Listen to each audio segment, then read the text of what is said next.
Confections and pastries and other assorted sweets have been around for a very long time, probably thousands of years. At least as long as someone has figured out how to utilize something sweet in a convenient form. In the modern age, in Western society, of course, we have a whole season stretching from pre-Halloween to New Year's Day when candies are very evident in every home, at work, and out in society. In today's episode, we're going to talk about some strange facts surrounding a few sweet treats that you may not know.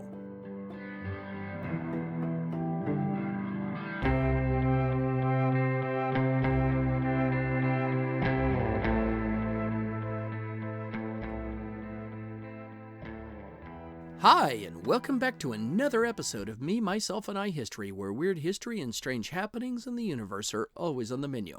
My name is Seraphim. First, the disclaimer. Today's episode will talk about a lot of famous candies. Neither I personally, nor this channel generally, are sponsored by any company, brand, personage, or other entity of any kind. Nothing here is to be taken as an endorsement by either those named for me or this channel or its content.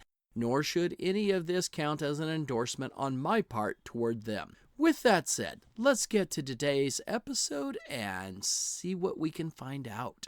In the 1770s and 1780s, France was growing increasingly restive. Taxes were up, wages were down, profits were almost non-existent. The lower classes hated the nobles and the royals. Louis XVI may well have thought of himself as another version of his grandfather Louis XIV, the Sun King. He certainly could not live up to the name nor to the power. His favorites held state positions that were paid at taxpayer expense, and the bloated bureaucracy was driving a wedge further between the haves and the have-nots. And as one might expect, he married into other royalty. Marie Antoinette Josefa Johanna was the daughter of Empress Maria Theresa and Emperor Franz Stephan of the Austrian Empire. She was raised in a home where her mother was a lavish spender. She learned to value the finer things in life. As the French Revolution was threatening to become a reality, she is reputed to have been told the peasants were starving when she asked why they were agitating. Her infamous reply was, "Let them eat cake," except that she never said that. There are a couple of possibilities here. One, she wasn't talking about the sweet bread-like substance one decorates for birthdays and weddings at all, but rather the burnt crumbs at the bottom of the baker's oven. This one is questionable at best, but a high school teacher of mine back in the 1980s asserted it was true. I have found no evidence to substantiate it, but it's an interesting interpretation either way. The other is that the saying is in fact older than the attribution to her. In fact, the oldest written form goes back to Book 4 of Jean-Jacques Rousseau's Confessions. The translation there is actually, "Let them eat brioche." Brioche, for those who don't already know, is traditionally a sweeter type of bread, often eaten by those with more money in those times. He wrote that in 1767, when Marie Antoinette was just 5 years old and was attributed to an old princess, quote-unquote. So it is nearly impossible that it was her he had in mind when he wrote it. There is another folk variant that is at least a century older from German lands that references a sweetbread when an unnamed princess or noblewoman in different versions asks why the peasants are unhappy. Marie Antoinette was such a big spender and so aloof of the peasant and merchant classes that nobles at court came to call her Madame Déficit. Either way, as the Third French Republic began, a strong effort to rewrite history that was favorable to the victors was underway. The saying fit Marie's character even if she didn't actually say it, so it has stuck with her for more than 2 centuries now.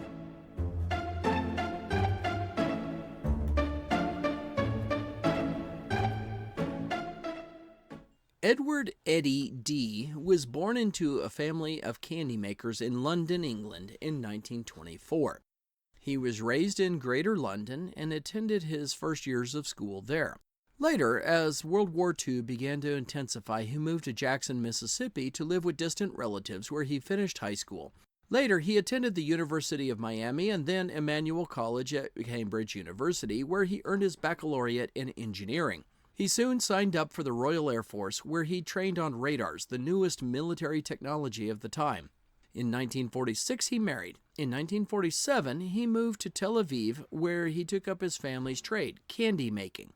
By 1949, he'd had enough of that and moved back to London, where he worked briefly for one of his father's other businesses. A short time later, he moved his family again, this time to Elizabeth, New Jersey. There he helped establish Swizzles USA in nearby Hoboken. His father was part owner, but Eddie wanted to live out his own dream and make his own candy and his own name. And that he did. Before 1949 had ended, he started CD Candy, which very soon became known for its iconic brand, Smarties Candy Rolls. It all started in a rented space using surplus equipment. However, you might never guess what the equipment was originally used for. The equipment was made to manufacture gunpowder pellets for military ammunition during World War II. I don't know if the equipment Dee possessed was actually used for that first or just got used for candy later, but there you have it. When you unroll a package of Smarties, called rockets in Canada, you can see what gunpowder pellets for artillery and tank ammunition looked like in World War II. In 1963, the company expanded into Canada, and in 2011, CD Candy was renamed Smarties Candy Company. Eddie was a very hands-on kind of guy, and he walked the factory floor daily. He was involved in the lives of all of his employees to the day he died in November of 2019. His children still own the company, and his grandchildren manage and operate it to this day. Candy corn is one of the most contentious foods on planet Earth. It easily gives pineapple on pizza a run for its money on this one. Personally, I endorse both with great enthusiasm, but many people despise one or both of them. Philipp Wunderlich immigrated to the U.S. in 1865 from Gernsheim, Hesse in the German Confederation. By 1871, he was making gumdrops in a third-story rented room in Philadelphia, Pennsylvania. By the 1880s, Wunderlich had a full-blown candy business, and it was very profitable. It was in this period that one of his employees, a man named George Reniger, conceived of a new candy that was originally called chicken feed. While recipes varied slightly over the decades, the basic recipe was sugar, honey, butter, and vanilla for flavors. Thus was born the iconic treat, shaped like a kernel of corn fresh from the cob. In the ensuing years, several companies took up production of the treat, which remains popular with some consumers. The largest of these is Brach's. According to a 2019 report by Fox Business, Brach's makes approximately 7 billion pieces of the candy worth some $73 million and accounting for about 85% of the total market share for this candy. The treat is popular enough that the National Confectioners Association has named 30th October, the day before Halloween, as National Candy Corn Day. And that's not even the weirdest part. Brach's makes a turkey dinner-flavored candy corn and a second version that adds apple pie and coffee-flavored kernels. I can't comment on how these taste because I've never heard of them before this script was being researched, so all I can say is caveat emptor.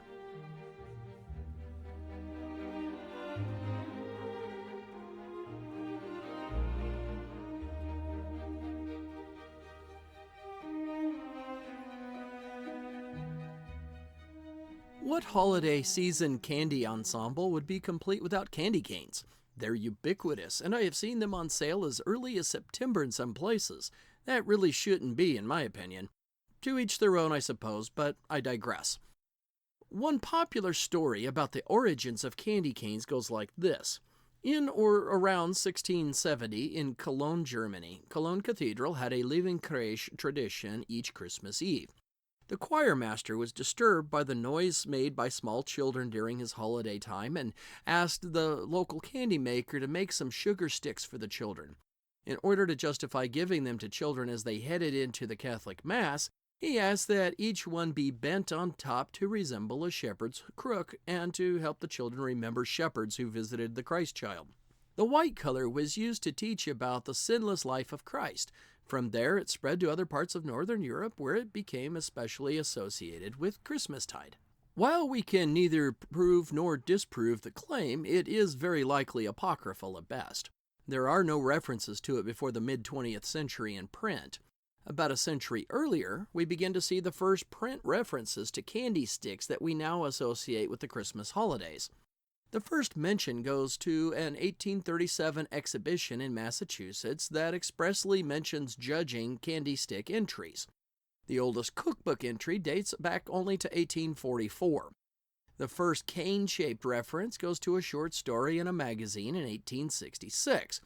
In the 1870s and 80s, we began to see stories explicitly connecting them to Christmastide. While the traditional red and white striped peppermint variety still dominates the market, others like the green and white spearmint and several flavors and color combinations are widely available now.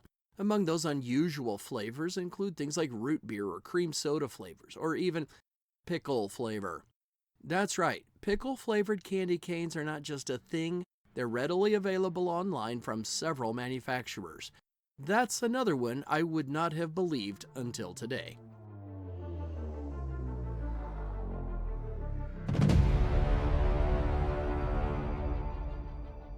If turkey dinner candy corn and pickle-flavored candy canes don't sound strange enough, here's a whopper of an idea for you. Candy insects. No, I'm not talking about the ubiquitous gummy worms, as fun as those are to snack on. No, here I mean an actual candy-coated insect. When I was in high school, chocolate-covered ants were all the rage for a couple seasons. I had friends who ate tons of them. I was never a great fan of chocolate, but I tried one. Just one. They didn't make me sick or anything, but they did not sit well with my palate. In 10th grade, my debate team was generating travel funding for regional debate events.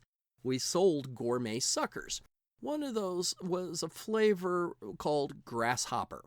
No, there weren't any insects in it, but the name was so gross that half of our high school had to have one just to see. We actually had to place a special order that contained only that flavor due to the immense popularity. Then one of my classmates discovered that he could get actual grasshoppers coated in candy, lollipops, etc. from family in Mexico. Yes, real grasshopper candy. And today they are more readily available than ever with access to the internet. So are other insects like crickets. There's even a company out there selling chocolate-coated cicadas, sometimes called locusts in the US. If you have tried these, you're braver than I am. After the chocolate-covered ant, the only insect I want to try again is my gummy worms.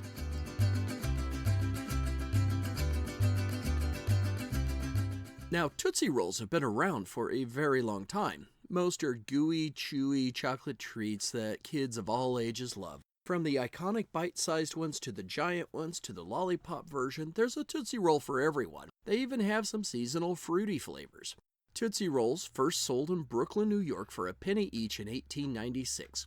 They were the creation of the Austrian immigrant Leo Hirschfeld. Now, he would deliver his orders to stores by horse and buggy. The story goes that they were named after Hirschfeld's daughter Clara, whose nickname was Tootsie. It may or may not be a true story, but it appears to be the majority opinion among historians. During World War II, Tootsie Rolls became part of the standard field rations given to U.S. soldiers because the confection stood up well to various temperatures and humidity levels in shipment. During the Korean War, a radio code calling for more ammo referred to the ammo as Tootsie Rolls to fool the North Koreans and Chinese into thinking a food drop was being called for. A neophyte radio operator not yet familiar with the code thought real Tootsie Rolls were being called for and arranged for an airdrop of Tootsie Rolls to Marines in a remote location. While it was not the ammo they desperately needed, it did give them a quick energy boost, and one source says they were also used as putty to repair some equipment in the field, which enabled them to bug out to a safer location.